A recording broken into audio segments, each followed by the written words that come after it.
Temos três tipos de decisões. Qualquer pessoa toma três tipos de decisões. Você vai comprar um apartamento, aí você vai analisar se na frente do seu apartamento é passível de ter mais à frente uma obra. Então você compra um apartamento com uma vista incrível e aí, de repente, aquela vista vai se transformar num prédio e você vai dar de frente para um vizinho. Então é importante que você, ao tomar uma decisão de curto prazo, você vai comprar um apartamento, que vai ser hoje, você tem que ter uma visão de médio prazo para saber se na frente daquele apartamento que tem uma vista maravilhosa, que você está pagando mais por isso, não vai se construir um prédio. E aí então você precisa analisar o terreno da frente e a perspectiva do terreno da frente. Se você vai fazer um curso de graduação, de pós, etc. Obviamente você vai pensar se aquele curso pode te fazer bem psicologicamente, vai ser legal para a sua curiosidade intelectual, mas é importante saber também se aquilo ali vai render para você um futuro trabalho, se aquilo vai gerar receita para você, se é um investimento que vai ter retorno. Então é uma profissão, é um tipo de trabalho que tende a aumentar mais para frente ou reduzir, né? É uma coisa que vai bombar ou não vai bombar. Então, se a gente for analisar, existe uma demanda para cada tipo de decisão, a gente precisa ter uma visão de cenário. Então a gente pode dizer que existem três tipos de decisão. Decisão de curto, de médio e de longo prazo. De maneira geral, inclusive isso está no livro do Jerry Diamond, pessoas, ele não fala pessoas, mas eu vou adaptar, tá? Pessoas, profissionais e organizações, né, que tomam decisões de curto prazo ficam muito mais à mercê dos ventos.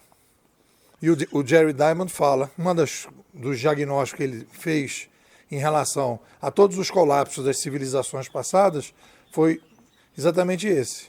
As pessoas tomavam decisões sempre de curto prazo, raramente de médio e quase nunca de longo. Quando a pessoa não toma decisões de longo prazo, né, o que acaba acontecendo? Colapso. A sociedade ali começou a crescer, começou a faltar comida, as pessoas não começaram a comer, passaram a não ter comida e a partir daí entrou em colapso. Então, a análise que a gente tem que fazer é que, se nós temos decisões de curto, médio e longo prazo, nós precisamos de três tipos de profissionais que analisam o futuro.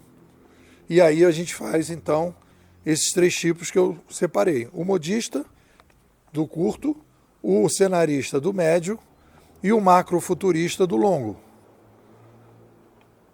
Obviamente que se você tem uma estabilidade na sociedade, né, não existem mudanças estruturais na sociedade, você com a solução de um modista e de um cenarista, as coisas estão mais ou menos resolvidas. O modista vai analisar tecnologias, mudanças de hábitos do consumidor, possibilidade de novos produtos e serviços no caso de uma organização, etc, etc. E aí a sociedade está razoavelmente bem servida e um cenarista, também um profissional de inteligência competitiva, que dá uma olhada em mudanças conjunturais mais que vão afetar os próximos anos. Aí vai numa guerra, ou vai numa situação de pandemia, ou uma situação de crise econômica, etc. Então isso são papéis que o cenarista deveria ter. E o macrofuturista, o que faz, né? Macrofuturista é aquele cara que vai analisar mudanças estruturais, basicamente. Ele vai analisar padrões para poder analisar as mudanças estruturais. Nesse momento agora, e aí nós temos essa característica específica desse momento, como nós estamos vivendo a chegada de uma revolução midiática civilizacional, que é um fenômeno social recorrente, que a partir do momento, e o que a gente aprendeu na história, estudando, principalmente com os canadenses, com a Escola de Comunicação de Toronto, que quando surge uma nova mídia e se massifica, nós temos na sociedade uma revolução civilizacional. uma profunda mudança civilizacional. Nesse momento, especificamente nesse momento, numa mudança estrutural, toda análise de futuro tem que começar com o macrofuturista. Porque se eu tenho uma mudança estrutural, essa mudança estrutural, ela passa a ser uma espécie assim de alto da montanha, em que a bola de neve começa a rodar. Então não adianta eu ficar no meio da montanha ou embaixo da montanha com a visão de cenarista e a visão de modista, se lá em cima da montanha está vindo uma bola de neve rodando. Então eu preciso dessa visão do alto da montanha, do macrofuturista, para poder adequar o meu cenário e as modas a essa visão mais ampla. Porque é uma mudança estrutural. É isso que é mais adequado para que a pessoa possa ter essa visão de longo prazo para guiar a visão de médio prazo e para guiar a visão de curto prazo. Só que isso é contra-intuitivo, vai contra a subjetividade humana. A subjetividade humana, o ser humano trabalha sempre no cotidiano. Nós não temos preparação para grandes mudanças estruturais. A gente já não tem preparação para as grandes mudanças conjunturais, que é o caso da pandemia. Você imagina para as mudanças estruturais. Por isso, precisa-se de um profissional que se chama macrofuturista. Esse cara tem uma missão importante. É uma missão de mudanças das percepções, a readequação dos paradigmas, da filosofia, dos paradigmas filosóficos e teóricos, para que se possa iniciar o processo de readequação civilizacional às mudanças que estão por vir. E hoje no mercado o que a gente tem? A gente está repleto, mas muito de modistas que ficam olhando o tempo todo, né, as tendências tecnológicas, que isso não quer dizer absolutamente nada no cenário geral, não ajuda a uma visão de longo prazo, e tem o cenarista que fica tentando ali, a partir daquele modista, melhorar um pouco a visão do modista.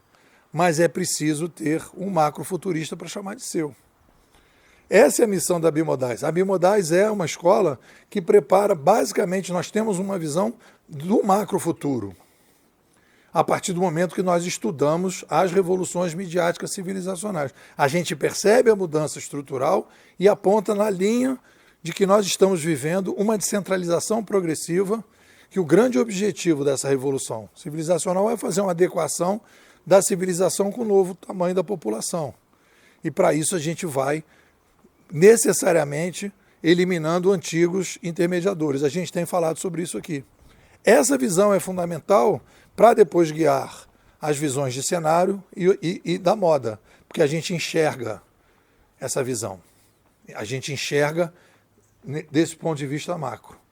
Quando as pessoas falam que o futuro é totalmente incerto, etc., sim, nas conjunturas, no que vai acontecer conjunturalmente, eu concordo.